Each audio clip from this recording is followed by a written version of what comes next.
For joining our Charity Finance Update webinar for Spring 2018. To introduce some of the speakers, my name is Rob Frost. I'm a director at BDO. I work in our technical standards group with a particular specialism in the charity sector. I'll be joined by Fiona Condren, who is a charity specialist partner here at BDO, and Michael Ashdown, who is a specialist in VAT, particularly charity-related VAT matters. Just a very quick agenda.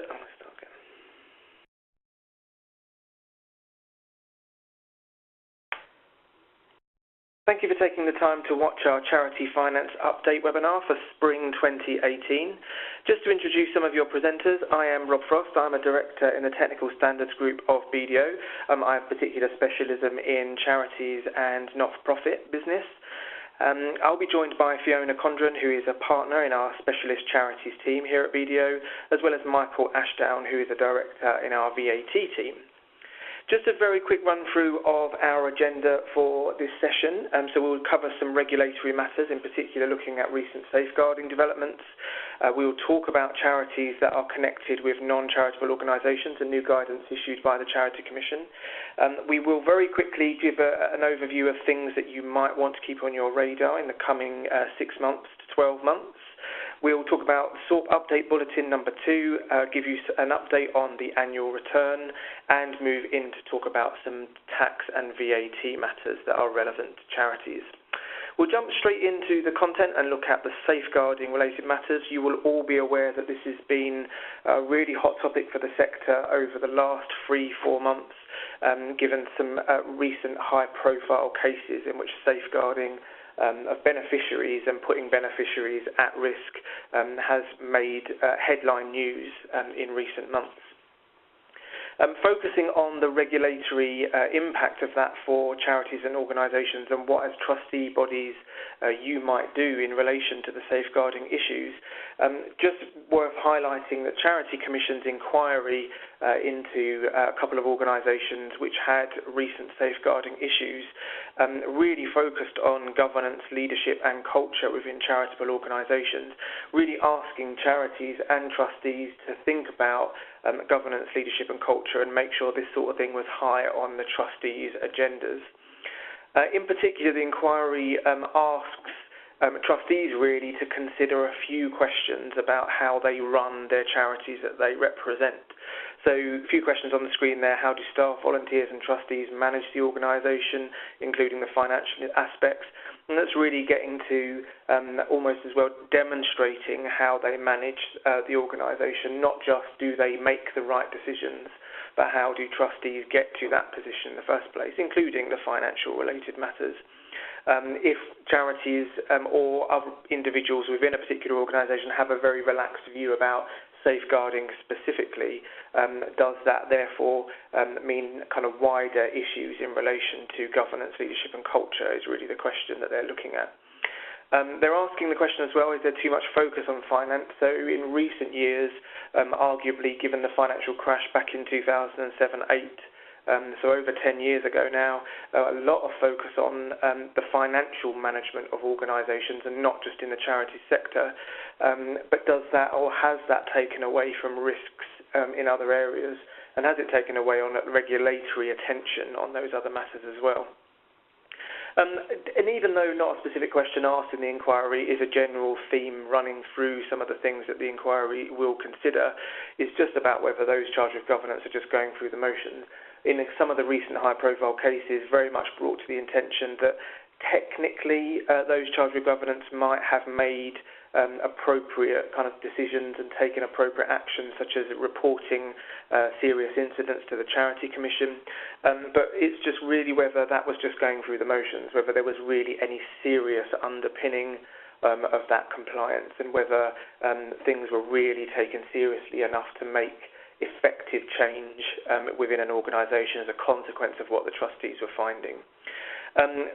It's important to note and to keep on in your minds really that reputational damage will sooner or later become financial damage. It could lead to significant loss in donations from the general public.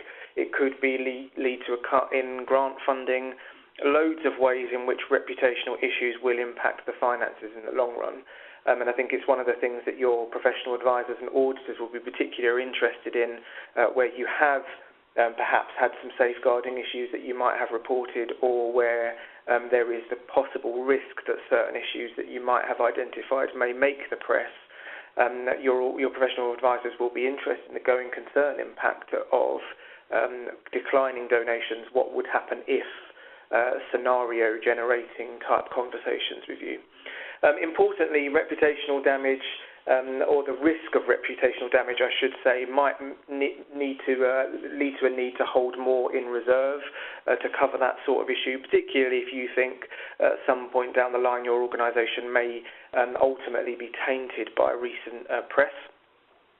Identifying more precisely the cost of closing specific activities, so where perhaps something might have been an issue for you and you are looking at the implications on the various sectors of your charity, if you like, what might be the costs associated with closing things down, and really just accepting that some reputational risks might have less financial impact than imagined, but equally might have more financial impact than initially thought. Acceptance there will be additional cost attached to processes like safeguarding and internal processes. I think, again, it's really that going through the motions type thinking is the consequences of recent press articles is going to mean that trustees will have to take this a bit more seriously. I think this is a good opportunity with the attention on safeguarding just to do a few reminders on serious incident reporting. Hopefully you will be well aware that serious incident is a mechanism by which the Charity Commission and to some extent the Scottish and Northern Irish regulators as well have got mechanisms in place to ensure that trustees report to them where incidents might occur within a charity that are considered to be, in inverted commas, serious. It's important to note that it's the trustees' responsibility to report serious incidents. Auditors and professional advisors and independent examiners have their own mechanism to report. This shouldn't be confused with reporting matters of material significance regime. This is solely about trustees reporting serious incidents. The reporting should definitely be prompt. The mantra which is often trotted out with this sort of thing is absolutely true in this case. If in doubt, then do report. Don't leave it just because there are question marks perhaps about whether something should be reported. The fact that the question doesn't get answered very quickly should, in your mind, focus attention to yes, this absolutely should be reported if we cannot decide. It is likely, therefore, to be considered a serious incident. So if in doubt, do report. Don't forget other reporting obligations. Sometimes it isn't just enough to report a matter to the Charity Commission.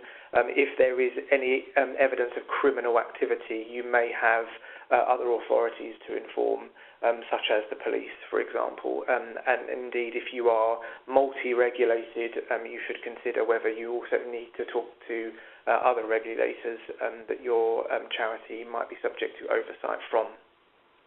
It's important to know when it comes to serious incidents that often when you look at the guidance and you read the guidance that the Charity Commission and OSCR have issued on this front, it doesn't necessarily need to be an actual event. It can be risk, suspicion, deterioration of your charity's circumstances, which might actually lead you to conclude that a serious incident is worth reporting. You shouldn't leave it until an incident actually takes place. Risk is usually enough to warrant making a report to the Charity Commission. Reporting to the regulator should be transparent. That might sound like it's quite an obvious thing, but I think in practice and in reality, trustees will often tend towards wanting to paint the best picture they can where a serious incident has been identified. And sometimes, from experience, that has been taken perhaps slightly too far, and to the extent that some of the key aspects are omitted from any serious incident reporting, perhaps not deliberately, but nevertheless, normal bias will come into that reporting and perhaps might mask some important facts that the Charity Commission or OSCR would want to know about. So it's important that when you're making these reports, you are objective and you do consider what would the Charity Commission want to know. We often get asked the question, what sorts of things do you need to report when you make a serious incident report to Charity Commission? You should report, well, what actually happened and how you became aware. You should report who you are and your authority to make such a report. You should talk about actions being taken to deal with the issues and include details of who else you have reported and what the media position actually is. I think, as I was saying on the previous slide, there's a lot of attention from the regulators on actions being taken, and that is a really important point to note about serious incident reporting. That's really the bit I would think that the regulators are most interested in. They are interested in kind of what are the trustees doing to make sure that any issues that have been identified are being corrected and the problems don't develop into the future. So that's really the focus almost of your serious incident report, is getting the Charity Commission and OSCA comfortable that serious incidents are being adequately dealt with. And you will find in practice that where the Charity Commission and OSCA can see that's actually being done, they usually are content for trustees to kind of proceed with that internal process to a conclusion before taking any decisions about whether to become involved. But it's worth just making sure that you are completely transparent when making those serious incidents. Do just keep in mind as well that if a situation is fluid, don't delay reporting, just expect to have to follow up. Charity Commission at the moment in particular are really interested in follow-ups to serious incident reports that are being made, to making sure you're keeping them informed. Even perhaps if they don't ask you to do so. If something happens that happens to move an issue on quite substantially, you will want to report again. Do be factual honest. I think we've kind of covered that point already. Don't sugarcoat and say actions that are being taken that aren't. Again, without any sinister reasoning behind it, sometimes there can be a tendency to lean a bit more towards embellishment of actions that are being taken. Try to avoid doing that, because Charity Commission will take a dim view if they find that actions that you said have been taken are actually not being done for whatever reason that might be. As I said before, Charity Commission will support where appropriate action is being taken. They generally will be supportive in attempts and efforts by trustees to put things right. In just a few noteworthy points about serious incident reporting, in recent regulatory cases that might have come across your desks, the trustees did report serious incidents at the time in a lot of the high-profile cases, but there were question marks over the transparency of the reporting. Did they say what they should have said in sufficient detail? Perhaps the seriousness of the issues that were identified were not coming through in the reports that were being made. And again, perhaps in some cases, Charity Commission, in hindsight, consider the reports to be a bit tick-boxy. You say what you have to say and no more, rather than actually complying with the spirit of the requirements and really helping the regulators understand what's happened. So again, that's not a direct criticism of anyone involved in the recent cases, because obviously there's a lot of investigation and inquiry underpinning those to really flesh out the actual issues. But those are just points just to have in your mind if and when you do make serious incident reports. Is just make sure that you avoid some of those perhaps common pitfalls. It's worth coming back to the point I made at the beginning about auditors and independent examiners having their own responsibilities for reporting matters of material significance. Now, arguably, there is a little bit of a different hurdle to achieve for us as auditors or independent examiners to report a matter of material significance to the regulators, but very often in practice we will make reports where you do. So if you report a serious incident, we will often report a matter of material significance. It's worth bearing in mind that we do not necessarily have to take your lead in some cases, so if you choose not to report, we nevertheless might consider that we still have a duty to make a report to the Commission. So that should be something that you think about as and when you're reaching conclusions about what you might report to the regulator. Charity Commission and OSCA released new guidance on this last year. For those of you that are familiar with it, you will know that we now have more to report than we did before. In particular, we have to report on modified audit or independent examiners' opinions, and we have to report on apparent conflicts of interest in decision-making processes within a charity. That means that we do have to make reports to the Charity Commission even if we have already reported, for example, through an auditor's or an independent examiner's report. Your reporting does not relieve the auditor's duty to report, as I said, so sometimes we will be reporting about the same thing. That's really what the regulators are interested in. Whenever you report something, they are keen on understanding an auditor's or an examiner's point of view on an issue that you might have reported. So say you can expect that auditors and examiners will report even if you do so. You should also expect such reporting to increase in future, given recent developments, given increased focus by the Commission on reporting such matters. Now, in terms of other regulatory matters, we won't go through any of these in any great detail, but there's a few things on this slide that are matters that are worth having on your radar and worth talking to trustees within your organisations about the extent to which your organisation has considered these issues. If there are things on here that you think actually this is not on our common trustee meeting agenda or our management board agenda or on our audit committee agenda, then arguably they all should be, perhaps with the exception of CIOs, the charitable incorporated organisations point at the bottom. That was very much just dropped on here to remind you that if you are a charitable company and you were always hoping that you could convert to a charitable incorporated organisation, which perhaps is a slightly less admin burden on charities, then that mechanism is now available for you to exploit, and you can get more information about that on the Charity Commission website. But the other four, the GDPR issue about data protection, the corporate criminal offences point about knowingly being involved in tax evasion, the governance code and governance-related matters, particularly what we said about safeguarding and Brexit, these should all be really standing items on your trustee or management board agendas at the moment.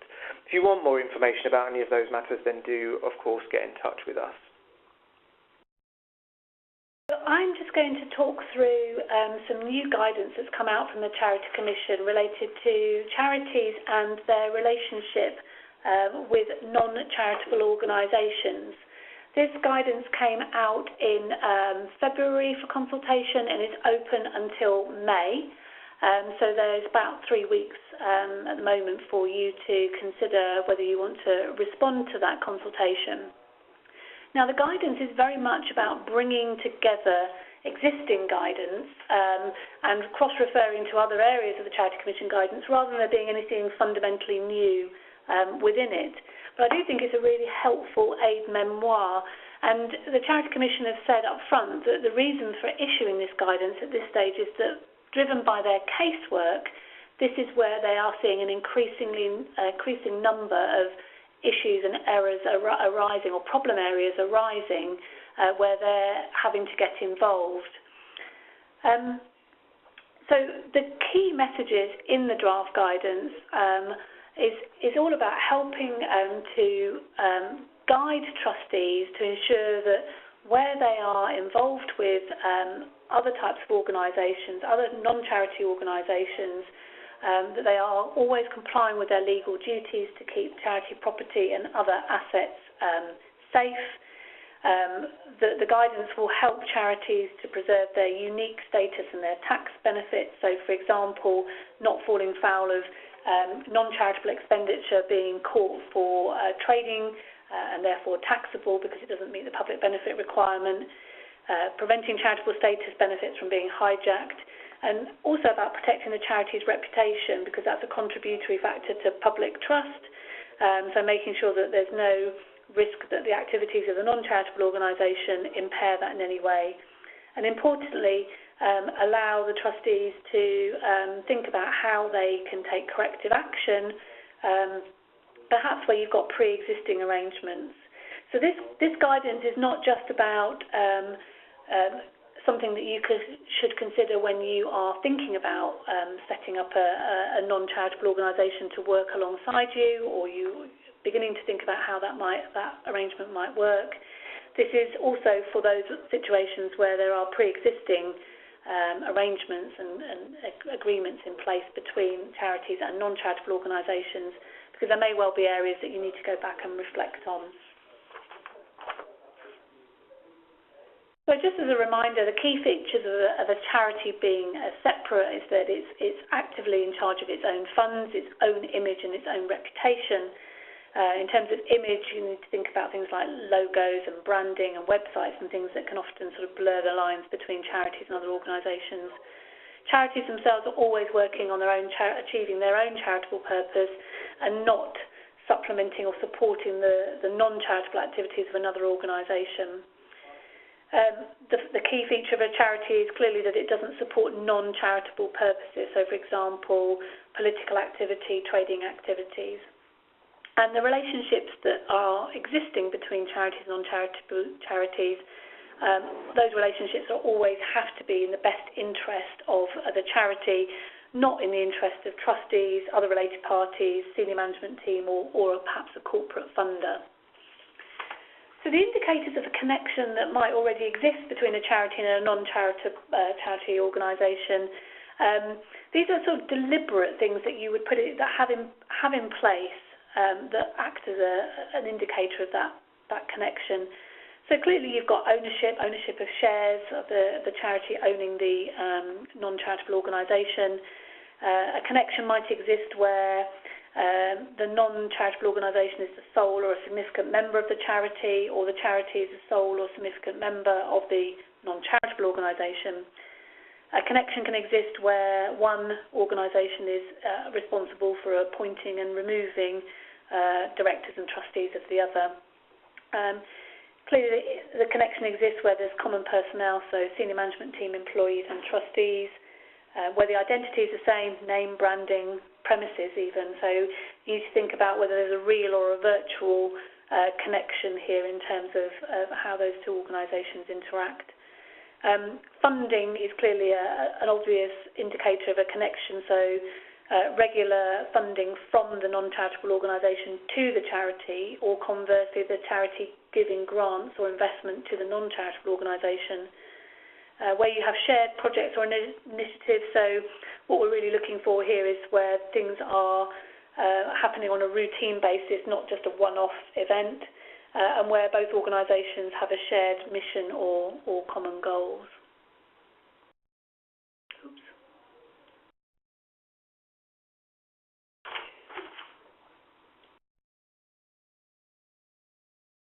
So key principles in terms of managing these relationships, you need to comply with the trustee's duties to ensure that the charity only undertakes activities which are of public benefit.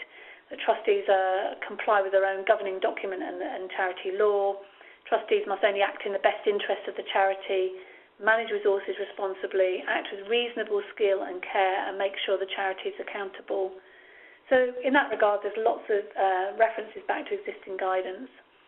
Key principle is, in terms of this relationship that might exist, is wherever possible, don't blur the boundaries between what the charity does and what the non-charity does. Be seen to be making independent decisions and document how you make those decisions. And if there is a conflict of interest or a conflict of loyalty, think about how you can avoid, exclude, or ultimately go to the Charity Commission to ask for authorisation to execute transactions or make important decisions which could be construed as having a conflict of interest. Ensure that the personal benefits are either avoided or authorised. So, for example, if a trustee is also a director of an entity that works exclusively with a charity, think about how those personal benefits arise in terms of profits that the non-charitable organisation can derive. Be open and accountable to sort of a wide range of stakeholders, so the public, creditors. Think about how your accounts must show the separation, and the record keeping must be separate between the charity and the non-charity. Ensure that you manage the risks. So can you be objective? Maybe think about doing a due diligence exercise between the work of when the trustees are thinking about working with a non-charitable organisation. Is it really in the best interest? What are the actual risks that you might face? And really importantly as well, review the relationship on a regular basis. So just don't assume that because you've entered into that relationship, it will always bear the test of time. there may be examples where actually in terms of value for money, it makes more sense for the charity to engage with another organisation rather than one that it's existing relationship with, if it actually saves the charity money or helps it achieve its charitable purpose in a better way. So in terms of some of the specifics, the guidance provides clarity over the fact that grants must not further the wide or related purposes of the non-charitable organisation. The NCO's involvement must always be in the best interest of the charity. Decision-making must be independent, and try not to ensure that you don't inadvertently subsidise or provide inappropriate support to the NCO. So if you think about, for example, lease arrangements, sharing of staff, you need to make sure that what you're doing is in the best interest of the charity. Written agreements is something that I'm going to come back to, and make sure that the funds of the two different types of organisations are separately identifiable and accountable, and ultimately ending the relationship has to be an option. So my thoughts around written agreements is that it's often something that's considered prospectively if you're thinking about entering into an arrangement with a non-charity.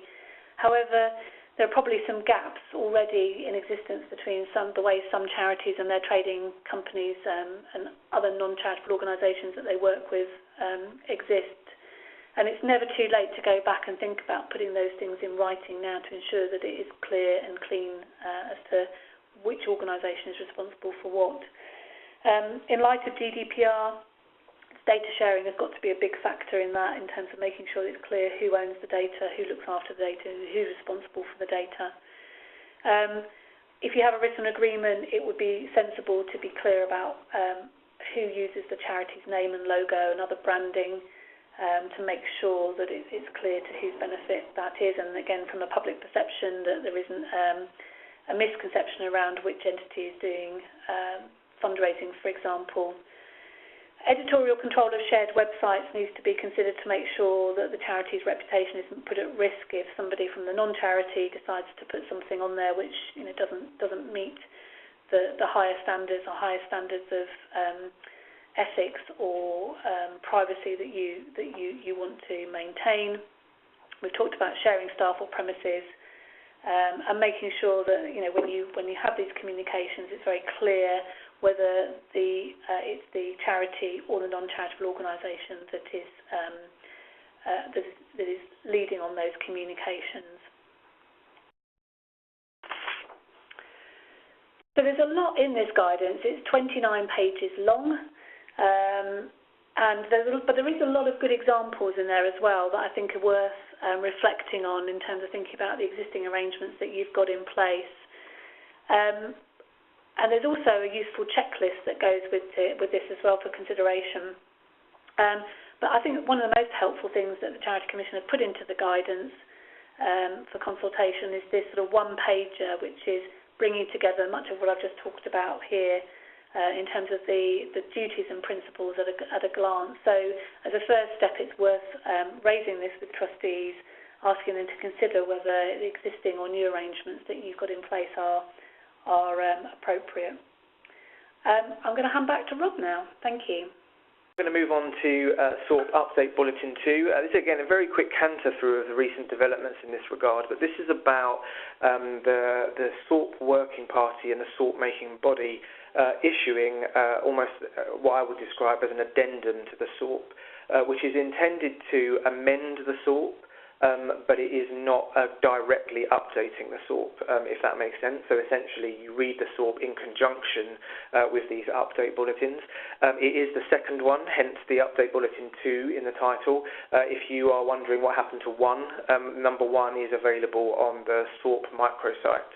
And if that is something you haven't seen before, it is worth making sure that you are familiar with its contents. This update bulletin number 2 intends to update the SORP for recent changes to FRS 102, which fell out as a consequence of the FRC, the Financial Reporting Council's recent triennial review. They commit to updating FRS 102 every 3 years, and this is the SORP reflecting those changes. The SORP making body also took this opportunity to introduce some other clarifying amendments. They perhaps aren't new things, but they are there to make sure that the SORP is crystal clear on a couple of items which perhaps were not particularly clear in the historical drafting, and we'll touch on what those clarifying amendments are. They are effective, or the changes coming through in SORP Update Bulletin 2 are effective for December 19 year-end onwards.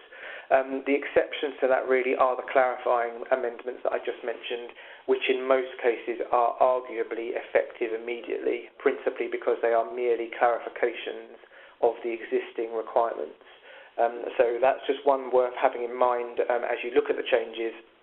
If there is anything you're not sure about when it applies, then it is worth talking to your professional advisors on that front. So what are the changes? There are a few coming through. Most of these, I would argue, are not necessarily substantial, or where they are substantial, they are likely to affect certain kind of cross-sections of the sector rather than affecting everybody. But they are nevertheless important changes if they are of relevance. So I'm going to start actually with the middle column, the significant changes from FRS 102.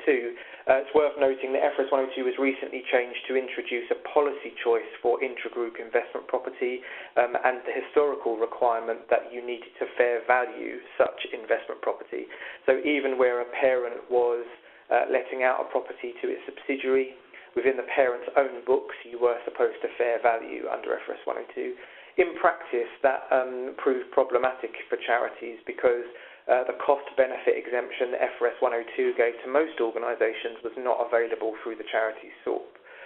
So in the past, you would have had to have fair valued, although in a lot of cases there was not really a lot of useful additional information for users. Now, FRS 102 has been changed for periods commencing 1st of January 2019 to allow a policy choice that just says you will hold those investment properties at cost, and you won't therefore need to fair value them every year. Merger accounting will be permitted for certain legal structure changes. Merger accounting is written in FRS 102 against the context of business combination, so charities coming together to form a new charity might be able to apply merger accounting. A very quick overview is that merger accounting allows for business combinations to be treated as if that merged entity had always existed, so you can restate your comparatives to pretend that that business combination had always been effective. Lots of organisations questioned whether in the case of a transfer, for example, to a new legal structure, so let's say your charity incorporated and became a charitable company, could you just apply the merger accounting principles? In the past, that wasn't particularly clear, or at worst, the answer was no. In the new FRS 102 and then coming through into the SORP is some clarification that for certain legal structure changes you can just apply merger accounting. So if that's something that you are looking at in the future, changing your legal status, perhaps if you're doing a CIO, like we just mentioned, that merger accounting application might be something that you ask your advisors about. Those of you that know old UK GAAP will know that when we converted to FRS 102, we lost a net debt note to the cash flow statement. Well, unfortunately, that's now back, at least for periods commencing 1st of January 2019. Other changes from FRS 102, again, I won't go into any great detail, but if this is of relevance, it is worth making sure that you read the bulletin to understand. FRS 102 recently updated for definitions to intangibles, service potential, heritage assets and social investment. The changes are relatively minor. They are clarification changes. They're not fundamental redefining any of these terms, but it is worth just making sure that you are familiar with those if you do happen to hold any of those particular types of asset, or indeed you are looking at service potential for impairment purposes. There are also additional clarifications around exclusion of immaterial subs from consolidation, i.e. you can do so if they are genuinely not material individually or in aggregate. The definition of financial institution, which was arguably inappropriately extending some rather complex disclosure requirements to some charities, has been updated and clarified, which should be helpful to some. And the definition of a basic financial instrument has also been updated to allow more judgment to be taken in respect of certain definitions. So those are all other changes coming through from FRS 102. Other clarifying amendments that are not from FRS 102, and as I said before, are arguably therefore applicable immediately, are around comparatives, just really re-emphasising that comparatives are required for all material items in the financial statements. That includes some notes, including that fund analysis note, which people never want to put comparatives for. But unfortunately, if it is material, you will need comparatives presented in the financial statements.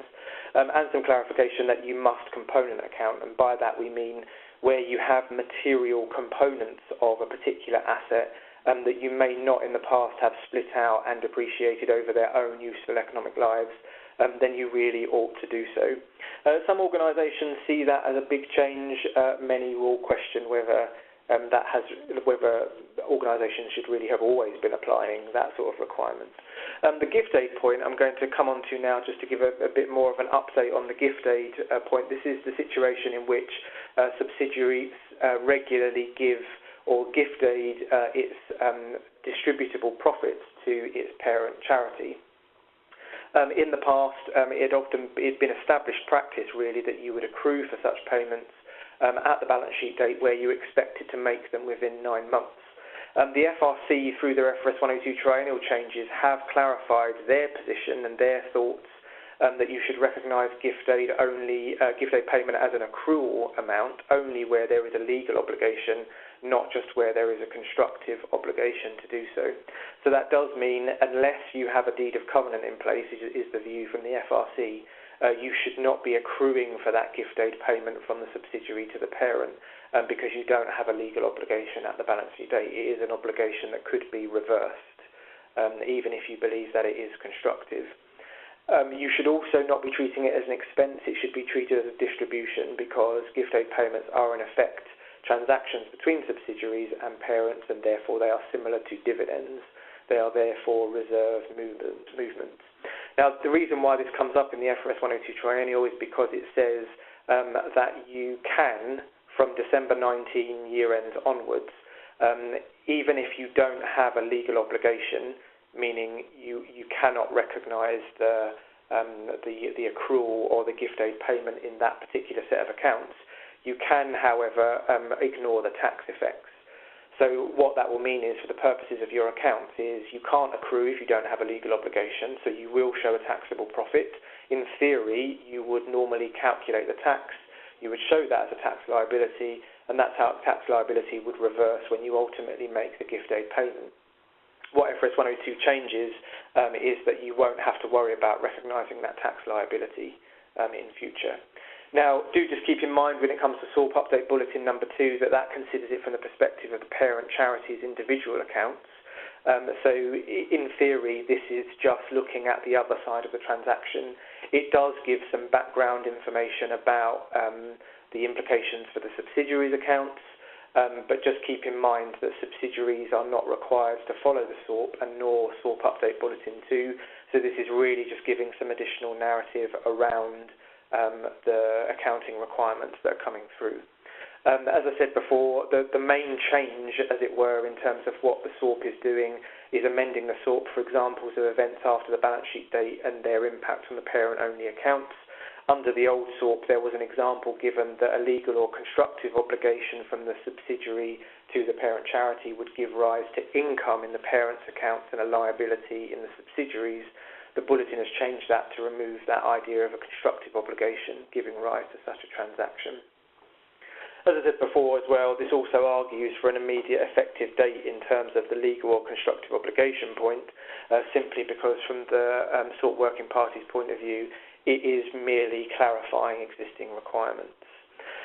Do just keep in mind with the SORP Update Bulletin, just as I said before, the SORP is now becoming a little bit cumbersome in as much as you've got the SORP, you've got Update Bulletin 1, you've got Update Bulletin 2, and you've also got a SORP help sheet, all of which need to be read in conjunction to understand the latest position on the SORP. So just keep that in mind if ever you are looking at the SORP for an accounting solution. Just be careful that there is nothing in one of the update bulletins that might change things. As far as we know, the SORP will not be reissued to reflect those changes, although that was a point that we know many have fed back. The FRS 102 triennial also introduces some transitional points in respect of some of the changes, but they aren't covered in the bulletin. So again, it's just being aware that if you are one of those organisations that is affected by the changes, you do need an understanding of FRS 102 that underpins. I think that's all I want to say in terms of the SORP update bulletin number 2. Just in terms of the annual return, it's really just to say that there is a new return for periods commencing 1st of January 2018. There's quite a few more questions for you to look at. Definitely some trends for more narrative, discursive information that you need to be giving. And therefore, from that point of view, just be careful in your organisations that the right person is doing your return and filling it in. You aren't just leaving it to like very junior members of your team and treating it as almost like an admin exercise. Just make sure that the right person is looking at that return. And there's still lots of extraction from financial statements necessary. So in some respects, it does at times with the annual return feel a bit like duplication of effort, but clearly what they're asking you to extract is information that will be very visible on the Charity Commission website. So just keep that in mind in terms of accuracy. It's worth noting at the moment there's still no additional requirements for any scrutiny of the annual return. So it's solely in your court to make sure that the information contained within it is complete, it is accurate, and it says the right thing. Okay, now I'm going to hand over to Michael. Thank you, Rob. We now talk about some VAT issues. First issue we're going to talk about is about VAT on grants, because this is quite a major issue. The issue is that if you receive a grant that is generally a non-business activity, you don't have to account for VAT on that income, but neither can you recover any VAT on your costs. If you have a contract for services, that is treated as being a supply of services for VAT purposes, and you would generally charge VAT on that. This, however, allows you to recover VAT on the associated costs. Many people, if you were dealing with, for example, local authorities or government bodies, may not object to being charged VAT, and they can recover the VAT that is correctly charged to them. However, if you are working for other charities or other not-for-profit bodies or private individuals, charging VAT would cause an issue, as the cost would obviously be 20% higher. There's been no new law issued at the moment. It is just that HMRC has updated its guidance in this area, and there has been quite a lot of issues raised by the Charity Taxes Group on the point.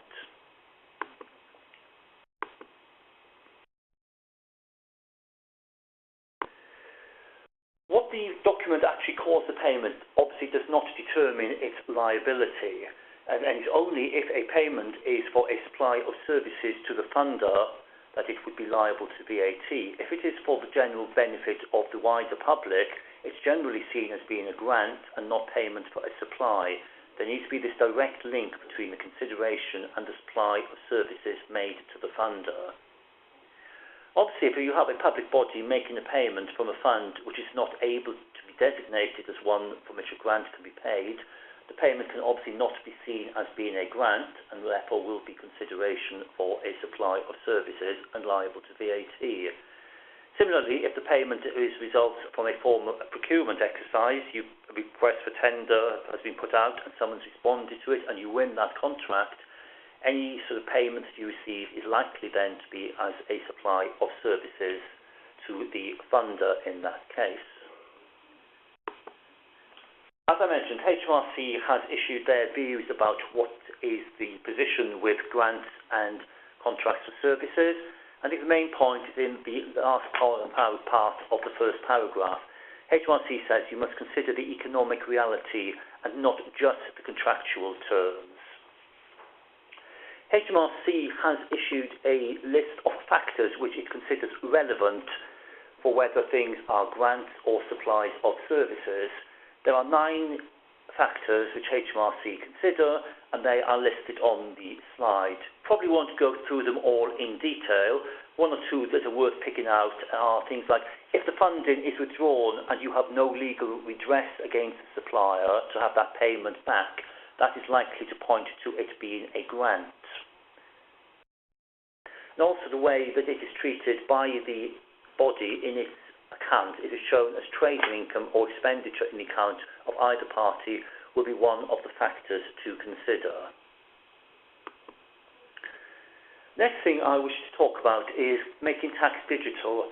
This is a new requirement which will come in for VAT from 2019, and it requires that the VAT return data is uploaded to the HMRC system using something called functionally compatible software. You're not going to have to key your 9 VAT return figures into a HMRC web page again. You will just have to automatically upload it from your accounting system. There are no changes to the filing date or payment date. Those all remain exactly the same. It's just an additional requirement for information to be uploaded to HMRC using such software. And it's relevant because HMRC has specifically said it is relevant to charities. There is no exemption for charities who are above the VAT registration threshold from making tax digital. They will be treated as all other businesses are treated and required to make these digital information available to HMRC. Obviously, at the moment, we are only required to provide the initial sort of 9-box information, but going on, it's likely that HMRC will expand the list of information that is available or required. This current slide just shows the timetable of making tax digital. Originally, it was going to be introduced in 2018 for direct taxes, but that has now been postponed until 2020. But it is coming in, as I said, for VAT from 2019 and is mandatory for the first VAT period commencing on or after the 1st of April 2019. There are very limited exemptions from it. Insolvent businesses will not be required to submit electronically using Making Tax Digital, nor will people who object to doing or using computers on religious grounds. The important thing is that your records will need to be maintained in a digital format, and the data must be able to be imported between the various systems without any forms of manual intervention. Many people may use a number of different programs to prepare their VAT records and their VAT return, and if that is the case, there must be a necessary digital link between the various pieces of the software. Obviously, if you take data from a spreadsheet and send it through, there must be no sort of rekeying of the information, because HMRC wants to be able to ensure the integrity of that data. HMRC has said there will be a soft landing for the first year, and that is mainly to allow businesses time to upgrade their legacy systems. So it's very much a case of perhaps talking to your software providers to see if they are up to speed and when updated information of their software will be available. The next 2 slides just detail the digital information that will be needed. Most of it is fairly straightforward, though there is going to be a requirement that when input tax is claimed, that you are able to say how much of that VAT is going to be claimable on any particular purchase. Errors are dealt with separately but must be adjusted no later than the end of the period in which they are discovered. HMRC will not be providing any specific software for this. It's going to be relying completely on third-party providers, and unfortunately the APIs, which are the little pieces of software which interact between your software system and the HMRC system, are not yet available. Hopefully they will be available in time, and HMRC hopefully will allow adequate lead time to be able to adjust them to their requirements. The issue is, though, that the implementation date for all of this on Making Tax Digital does clash with the expected date for Brexit, and maybe that will also lead to major changes needed in your accounting system at the same time. So what are we saying needs to be done at the moment? You need to be able to talk to your software provider now to find out how they are going to deal with this and when the necessary upgrades to the accounting systems are going to be available.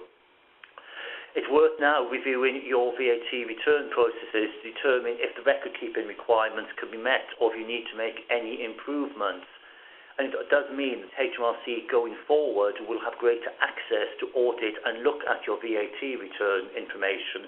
And it might therefore be worth looking at your information now to see, are you happy with, if HMRC looked at your information, do you need to improve it? Is there anything that needs to be corrected, amended or updated?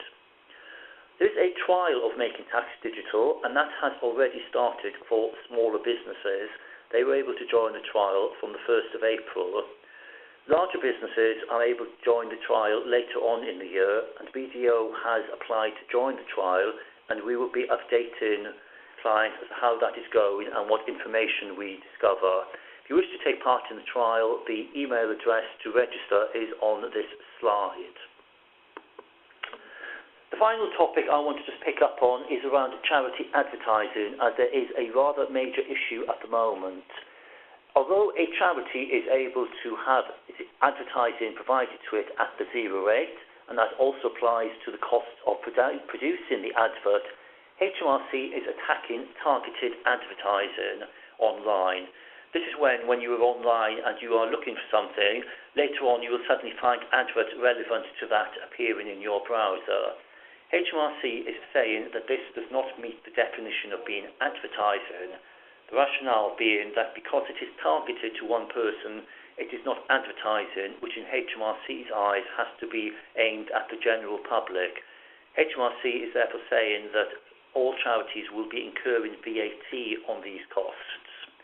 I work with a number of large media agencies, and they have already had visits from HMRC to confirm that HMRC wants to see VAT being charged on charity advertising going forward if it is targeted and not just general advertising. It's worth bearing in mind and be aware that going forward the cost for this is therefore likely to increase.